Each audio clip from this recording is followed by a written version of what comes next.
চাপদানের BM road চকের ৫ নম্বর ওয়ার্ডে পরাক্রম দিবস ও সরস্বতী পুজোর উদ্বোধন সারলেন শ্রীরামপুর সাংগঠনিক জেলার সহসভাপতি দিলীপ সিং। নেতাজির ১২৯তম জন্মবার্ষিকীর দিন আগামীর স্বচ্ছ পথ চলার অঙ্গীকার নিলেন দিলীপ। এদিন প্রাক্তন বিজেপি কর্মীদের সংবর্ধনা জানানোর পাশাপাশি তৃণমূলকে এক হাত দিলীপের। কি বললেন এদিন তিনি, শুনে নিন। বিএম রোড চকে আজকে আমরা এই যে আমাদের ওয়ার্ড নম্বর 5 আমাদের মায়ের এখানে সরস্বতী মায়ের আজকে এখানে পুজো। আজকে আমরা সকালে উপস্থিত হয়েছি। আমাদেরকে ভাবতে হবে কি আমাদের দেশের যে সকলের প্রিয় নেতা, অ্যাকচুয়াল যদি বলা যায় আমাদের দেশের হিরো, তো আমাদের হিরো আর আমাদের নেতা হচ্ছেন সুভাষচন্দ্র বোস। উনি আজকের দিনটা দেখে ভাবতে হবে, এই দিনটা এত সুন্দর দিনের যে ওনার জন্মদিন, এইটাই প্রমাণ করে কি আমাদের সত্যিকারের হিরো আর সত্যিকারের দেশের হিরো আমাদের মাননীয় নেতাজি। শ্যামাপ্রসাদ মুখার্জি দেখেছিলেন, সেই স্বপ্নটা আমাদের এই বাংলায় 2026-এর পুরো হবে, আমরা দেখতে পারবো। আর আপনাদের সহযোগিতা এইটা হবে, আমাদের বাংলার মানুষের সহযোগিতা এইটা হবে। আমরা এটা আশা রেখেছি, আমরা আশাবাদী। আমরা জানি কি বিকাশ ছাড়া আর কোনো গতি নেই। মানুষকে বাঁচতে গেলে শুধু বিকাশ চাই, রোজগার চাই, শিল্পায়ন চাই, চাকরি চাই, হসপিটাল চাই। বন্দে মাতরম, বন্দে মাতরম। দিলীপ দা জীবতম, দিলীপ দা তুমি আমাদের দিলীপ দার হাত দিয়ে সাল বিতরণ হচ্ছে আজকের দিনে। আমরা তো একটাই কথা বলি কি আমাদের বাংলার বাঙালির সংস্কৃতি, এটা আমাদেরকে সবাইকে ধরে রাখতে হবে। কারণ কি বাংলার সংস্কৃতি এমন আছে সারা বিশ্বকে পথ দেখায়, সারা ভারতকে পথ দেখায়। আর আমাদের বাঙালিদের এই সংস্কৃতি নিয়ে, খেলাধুলা নিয়ে, পুজো পাঠ নিয়ে, এই নিয়েই তো পড়ে থাকি আমরা বাঙালি।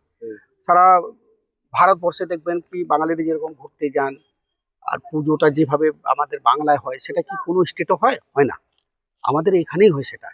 তো আজকে দিন এই মাটিটাই ভাবতে হবে কার মাটি। এই আমাদের স্বামী বিবেকানন্দজির মাটির, এটা আমাদের নেতাজির মাটির, এটা আমাদের ডক্টর শ্যামাপ্রসাদের মাটি, এটা আমাদের পরমহংসজির মাটির। তো আমাদের ভাবতে হবে কি বাংলাতে এমন এমন সন্তান জন্ম নিয়েছেন কি সারা বিশ্বেই বাংলাটাই পথ দেখায়। তো আজকে এই দিনটাই এত ভালো দিন, এত গর্ব দিন কি আমরা এটা গর্ববোধ করি কেন? আজকে এই নেতাজির ১২৯তম জন্মদিন, আর আজকে এই দিনের আমাদের মায়ের সরস্বতীর আজকে পুজো, যেটা আমাদের শিশুরা আজকে যে আনন্দ ভোগ করেন। আর আমাদের স্কুল আর আমাদের বুথ আমাদের পাড়ায় পাড়ায়, শহর গ্রামে গ্রামে হয়। তো আজকে আমরা দেখতেই পাচ্ছেন কি এখানকার এলাকার মানুষ মানে কি কত আনন্দিত। তো আমরা চাই কি এইটা যেন কোনোদিন নষ্ট না হয়। নেতাজির এখানে আমরা আমাদের সৌভাগ্য কি আজকে আমরা এখানে মাল্যদান করতে পারলাম। আমাদের কাছে দুই বিশিষ্ট নাগরিক, আমাদের ভারতীয় জনতা পার্টি বহু পুরনো কর্মী, তাদের কাছে আজকে আমি একটু সল দিয়ে ওনাকে একটু সম্মানিত করে নিজেকে গর্ববোধ করলাম কি আমাদের উপরে ওনাদের আশীর্বাদ আছে, ওনাদের পথ দেখানো পথে আমরা হাঁটছি। আমরা এটাই চাইছি। আর দেখুন উন্নয়ন বাংলার দরকার আছে। বাংলার একটা যদি এখানে রোজগার হয়, ডেভেলপমেন্ট হয়, বিকাশ হয়, আমরা বিকশিত বাংলা দেখতে চাইছি। সেই বিকশিত বাংলা দেখার জন্যে আমাদেরকে কি করতে হবে, যে আমাদের বাংলার মানুষকে একটু বিচার করতে হবে, একটু নিজেকে বিচার করে ভাবতে হবে যে কিভাবে বিকশিত বাংলা হবে, কিভাবে রোজগার হবে, কিভাবে সন্ত্রাস থেকে বাঁচতে হবে, কিভাবে দুর্নীতি থেকে বাঁচতে হবে। এখানে দাঁড়িয়ে আপনারা বাংলার ভালো চাইছেন, বাঙালির ভালো চাইছেন। সেখানে প্রতিটা দিন নেতাজি থেকে শুরু করে মোহাম্মদ শামী, এমমনকি অভিনেতা দেব থেকে শুরু করে বিভিন্ন মানুষ, তাদেরকে আপনারা ইলেকশন কমিশন থেকে বারবার নোটিশ দিয়ে বিরক্ত করছেন এবং তাদের স্বাভাবিক বারবার যেতে হচ্ছে, আসতে হচ্ছে, এক একটা মানুষকে দুবার করে যেতে হচ্ছে। এটা তো ঠিক না। মানে এটা কি আপনারা মনে করছেন ঠিক করছেন?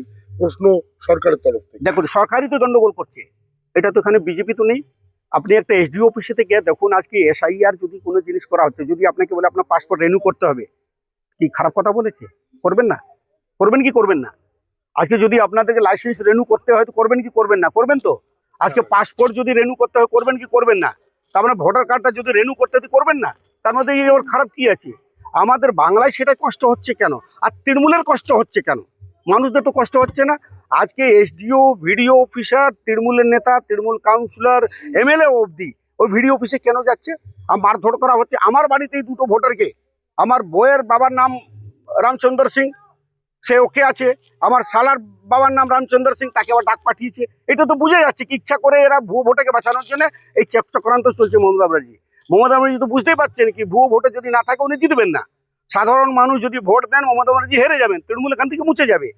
তার জন্য উনি ভুয়ো ভোটকে বাঁচানোর জন্য এই হারাসমেন্ট করে উনি দেখাতে চাইছেন কি বিজেপির জন্য আপনারা হারাসমেন্ট হচ্ছে, কিন্তু হারাসমেন্ট তৃণমূল করছে। নোটিশটা তো পাঠাচ্ছে ইসিআই, এখানে মমতা বন্দ্যোপাধ্যায় করতে না, নোটিশ যেটা পাঠাচ্ছে সে নোটিশটা তো যে হিয়ারিং করছে সেখানে কে আছে সেটা দেখতে হবে।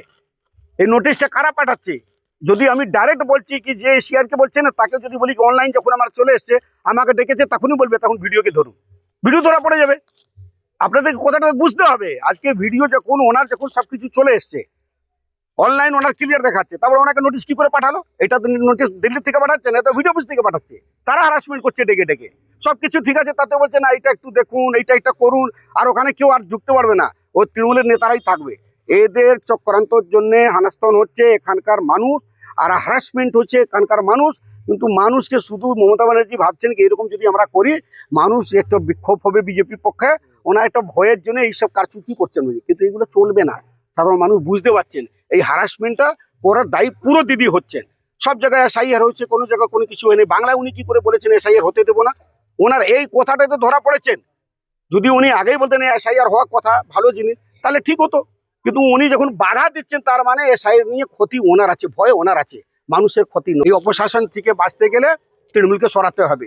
বাঁচতে চাই বিজেপি চাই, বাঁচতে চাই বিজেপি চাই।